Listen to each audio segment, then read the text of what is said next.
Okay, ngayon naman ay paano naman natin papalitan at gagawin itong nasirang nabasag na hammer ng CC 75 pistol 9mm. Okay, bago natin na pagpatuloy ito ay bumabati muna ako sa inyo na isang mapagpalang araw. At sa mga OFW, sa mga panig kayo ng mundo, sana nasa mabuti kayong kalagayan. Maayos ang ating pangatawan, bawal tayong magkasakit dahil walang mag-alaga sa atin. Okay, at palagi ko rin sinasabi na wag na ninyo akong hanapin sa Pilipinas para magpagawa ng inyong mga firearms, sapagkat dito ako nagtatrabaho sa Kuwait sa Mayadin Shooting Range bilang isang firearms instructor, gunsmith. Okay, at bago yan, shout out muna kay Greg Certeza, ang presidente ng ating online class, Pinoy Gunsmith Batch 1, at ang presidente na si Roaldo Ponce, ang vice president si Roaldo Ponce, at sa mga member hindi ko na kayo papangalanan pa sapagkat baka may makalimutan ako. Okay, ingat kayo dyan. At shout out kay Greg Certeza, ang presidente ng ating Batch 1, at Roaldo Ponce, ang vice president. At binabalita ko sa inyo na nag-open na rin ako ng second batch. May mga 5 na tayong member. Tatanggap ako na hanggang 50 or 30. At pinipili ko ang aking magiging mga member. At wala pa tayong official. Pero at ang criteria ay magpadala lang kayo magpakita lang kayo ng valid ID para malaman ko kung kayo ay nasa wastong gulang na at kung kayo ay isang legit at maayos na Filipino citizen. Okay, yan lang. So bago natin ito umpisahan ay tinanggal ko na ang grip at tatanggalin muna siyempre natin ang mainspring. Okay, tina. Ibababa natin ang camera.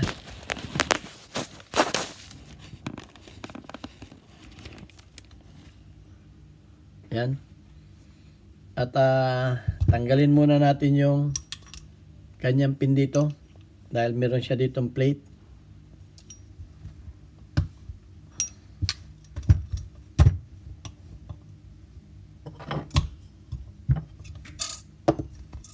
Ayan. Ito yung plate niya.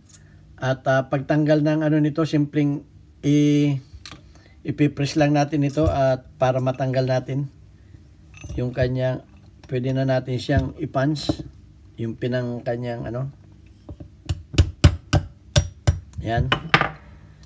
Alalayan natin baka tumalsik.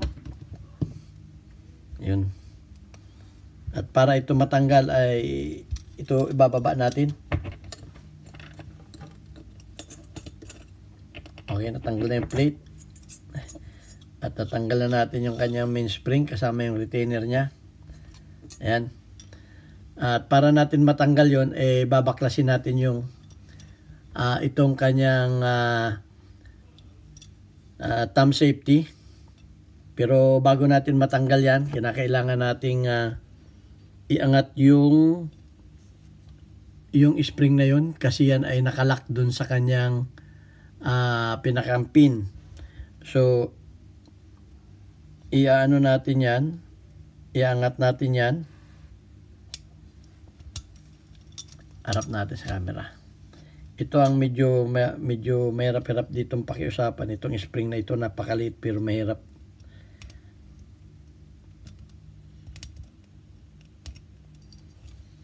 Yan.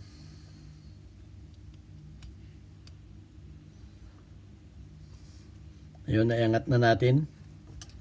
At itatabi natin siya dito sa gilid para mawala siya doon sa kanyang kanal. Ayun. Okay, pagkatapos niyan, ilagay na natin itong na ito. Huwag na natin tanggalin kasi bumabalik. Meron siya dito parang sa gilid na maliit na lock. I-atras natin siya para mabunot ito. Kasi yun ay nakatusok dito sa ano. Kaya medyo mahirap-hirap ito. Itutulak natin yung lock na yun, yung lock na ito, itutulak natin yung patras para mabunot natin yung kanyang. At habang yan ay nakaano, itutulak naman natin dito sa gilid. Yan. Itutulak na natin itong kanyang pin dito. Yun. Natulak na natin, umangat na siya. Ingatan lang natin dahil may mga maliliit itong pyesa. Ayan o. Yung spring na sinasabi ko ay dito siya nakasakay. Kaya yun ang pinaka-lock niya. Hindi mo siya, kung pupursahin mo, masisira yung spring dito. Yung spring na yun. So, pagka ganyan ang posisyon yan, ay matatanggal na natin ito. Yan. Yung kanyang mechanism assembly. Yan, di na rin natin tinanggal yung ano. At pag natanggal yan, bago natin na matanggal naman yung pinang hammer, ay meron siya ditong, kung mapapansin niyo siya, may pin siya dito. So, susungkitin natin yon para matanggal. At ingatan natin ito sapagkat itong lock na to, pag ito'y nawala, mahirap ikabit, magkabila yan. Huwag na natin pakialaman itong isa, nananahimik yan. So, ingatan lang natin na huwag nang gambalain yun. May lock yan dito. Yung kanyang selector. Okay? Ng shape, yung nagpipigil ng kanyang shape. At saka unsafe. Yan, itong ano na to. So, huwag na natin gambalain yan. Ang tatanggalin na lang natin ay itong pin dito. Ayan yung pin na yun. I-atras natin pababa. Yun. Pag na-atras natin pababa, itutulak na natin yung pinang.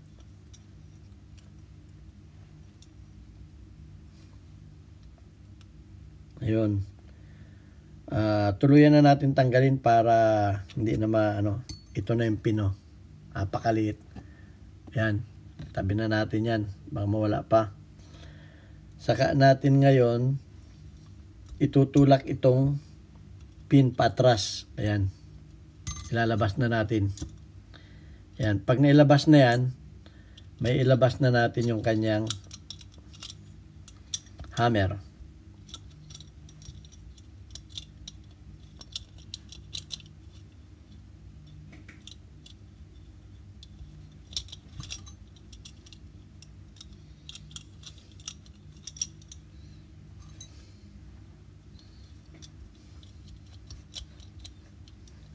May sumasabit. Yun. So, tanggal na natin yung hammer. At pupwede na natin siyang i-rebuild. Okay? Okay, ito na yung nasira na hammer. At ginawa na natin. So, ang ginawa natin dito, hindi ko na pinakita, ni-rebuild natin ang welding. Pagkatapos ay kinuha natin yung shape. Ayan, kinuha natin yung shape. At kinuha na natin yung shape. At binutasan na lang natin sa gitna ng 5 mm. Pagkatapos, itong serration na to ay importante kasi minsan ikinakak natin ito. Ginamitan na lang natin ng itong lagari na to. Pinatulis natin ito, hinasa natin itong gilid para maliit ang talab. Pagkatapos ay kinarkulan na lang natin yung mga pagitan. Okay, ginuhitan natin yan. At nung nakuha na natin yung ginamitan na natin siya ng ito na ang ginamit natin na last na ito yung pangkarpintero na ito lang sinasabi ko na lang sa inyo yung kung paano natin ginawa yan. Kaya naman ninyong sundan yan. Kaya ninyong gawin. Kung kaya ko, kaya rin ninyo. So ayan, ito na ang resulta nung nabasag na hammer. At ikakabit na natin. So bago natin ikabit, para naman magmukhang original, gagamitan natin ng super glue para ma-retouch yung nasirang kulay. Kasi pag mga ganito lang na ay pwede naman siyang super blue na lang ang gamitin. Okay, oh. At paitimin natin siya.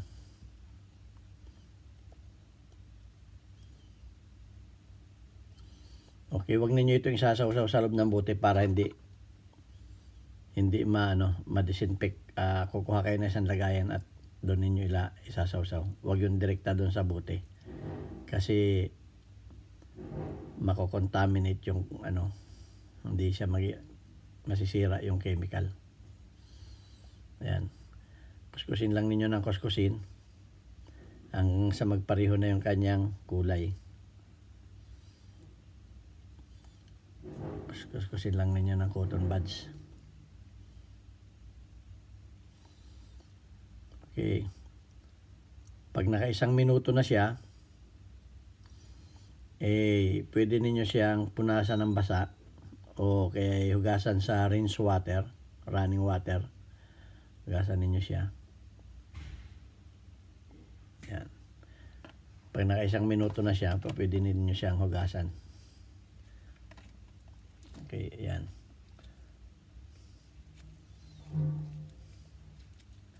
Pagkatapos ay pwede ninyo siyang tuyuin. Ito yung tinatawag na cold blowing. Yan, may mga video naman tayo ng cold blowing. Pero pinakita ko na rin sa inyo at kukuha ulit tayo ng isang malinis na Johnson buds. At ulitin natin yung ginawa natin doon. Okay? Tataktak ulit tayo dito sa lagayan niya. Ulitin natin. Pwede yan 2 to 3 times kung gusto niyo ng best result. Yan.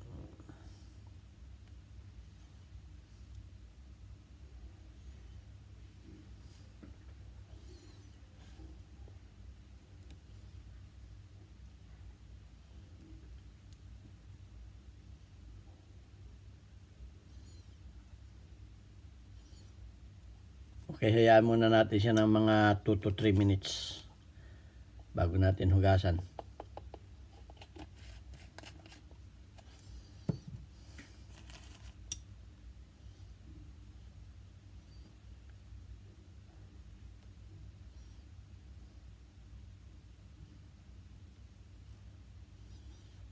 Ayan. Mukha na siyang bago. Okay?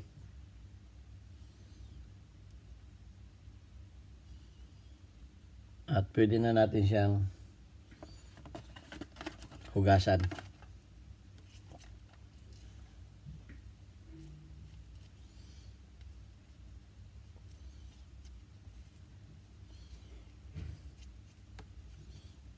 Okay, at pagkatapos natin tuyuin, pwede na natin siyang langisan.